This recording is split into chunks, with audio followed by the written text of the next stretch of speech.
আসসালামু আলাইকুম। আজ আমরা স্মরণ করি এক অমর নাম, ভাষা শহীদ আব্দুল জব্বার। তিনি জন্মগ্রহণ করেন 1919 সালের 11 অক্টোবর গফরগাঁও উপজেলার রাওনা ইউনিয়নের পাচুয়া গ্রামে। তার পিতার নাম হাসান আলী, মাতার নাম সাফাতুন্নেসা। 1952 সালের 21 ফেব্রুয়ারি ঢাকা মেডিকেল কলেজ হাসপাতালে তিনি শহীদ হন। বাংলা ভাষার অধিকার আদায়ে তার আত্মত্যাগ অবিস্মরণীয়।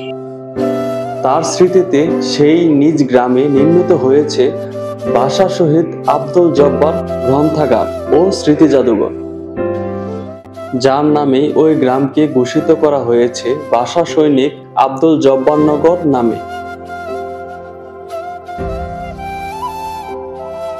এছাড়া তার নামে গড়ে উঠেছে ভাষা সৈনিক আব্দুল জব্বার সরকারি প্রাথমিক বিদ্যালয়।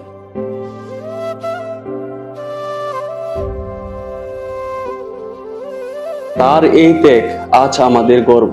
তার নামের সাথে গাঁথা আছে বাংলা ভাষার মুক্তির সংগ্রাম। শ্রদ্ধাঞ্জলি মহান শহীদ জব্বারকে।